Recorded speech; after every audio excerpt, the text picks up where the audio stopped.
খুলনা প্রকৌশল ও প্রযুক্তি বিশ্ববিদ্যালয়ের ভিসি, প্রভিসি ও ছাত্র বিষয়ক পরিচালকের পদত্যাগের দাবি ও সন্ত্রাসীদের বিরুদ্ধে আজ লাল কার্ড প্রদর্শন কর্মসূচি পালন করছে শিক্ষার্থীরা।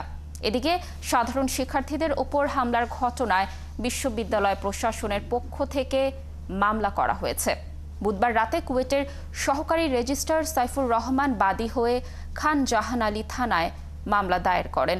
মামলায় অজ্ঞাতনামা 400 থেকে 500 জনকে আসামি করা হয়েছে। আমাদের অভিভাবক হলো কুয়েট প্রশাসন।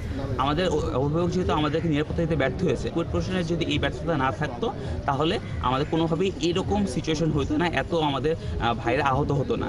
আমাদের 6 দফা দাবি যেন তারা সম্পূর্ণরূপে তারা মেনে নেয়, সেই লক্ষ্যে আমরা এখনো ক্যাম্পাসে অবস্থান করছি। তারা যদি আমাদের দাবিগুলো মেনে নেয়, আমরা আগামীকালকে থেকে ক্লাসে একাডেমিক কাজে আমরা অংশগ্রহণ করতে প্রস্তুত আছি। খুলনা প্রকৌশল ও প্রযুক্তি বিশ্ববিদ্যালয়ের শিক্ষার্থীদের কর্মসূচি নিয়ে আরও খবর জানাবেন আমাদের সহকর্মী কনক রহমান। আমরা সরাসরি যুক্ত হচ্ছি তার সাথে। কনক, আমরা দর্শকদের যেমনটি জানাচ্ছিলাম যে আজ তো শিক্ষার্থীরা লাল কার্ড প্রদর্শন কর্মসূচি পালন করছে। এই লাল কার্ড প্রদর্শন কর্মসূচির কি পরিস্থিতি দেখছেন এখন, আর প্রশাসন পুরো বিষয় নিয়ে কি বলছে জানাবেন?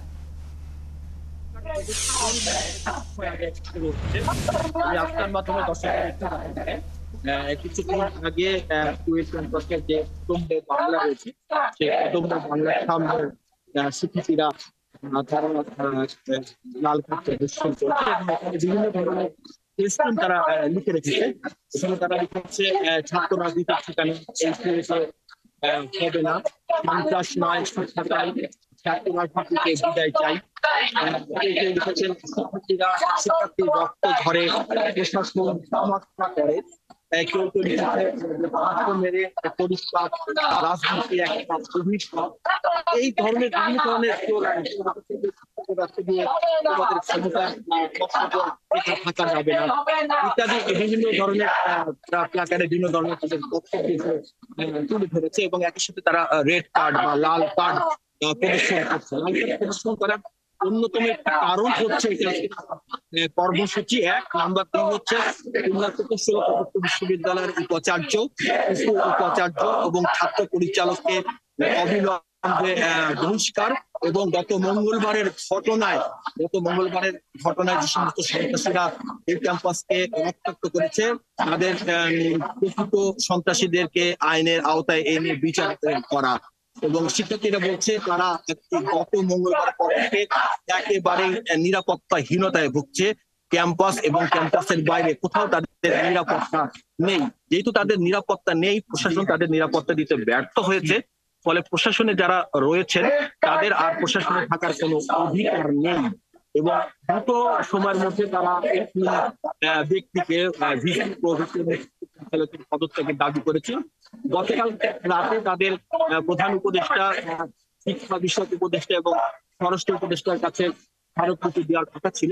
গতকালকে সেই স্মারকলিপি দেওয়া হয়নি। আজকে তারা এই কর্মসূচি শেষ করে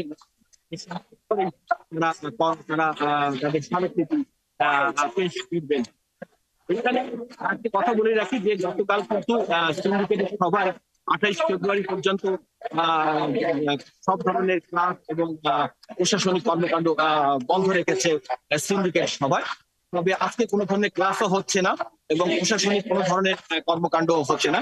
প্রশাসন এবং ক্লাসের তালা ঝুলছে। গতকালকে যেটা শিক্ষার্থীরা ঝুলিয়ে দিয়েছিল সেটা আজকেও ঝুলছে এবং শিক্ষা প্রতিষ্ঠানগুলোতে এই শুদ্ধ শিক্ষার্থীরা ছাড়া আর সাধারণ ছাত্রছাত্রীরাও কিন্তু তারা হলে রয়েছে এবং হল থেকে সব কর্মসূচিতে তারা অংশ নিচ্ছেন। কনক, আপনি আরো তথ্য সংগ্রহ করতে থাকুন। আমরা পরবর্তী সংবাদে আবার আপনার সাথে যুক্ত হয়ে খুলনা প্রকৌশল ও প্রযুক্তি বিশ্ববিদ্যালয়ের সর্বশেষ তথ্য দর্শকদের জানানোর চেষ্টা করব।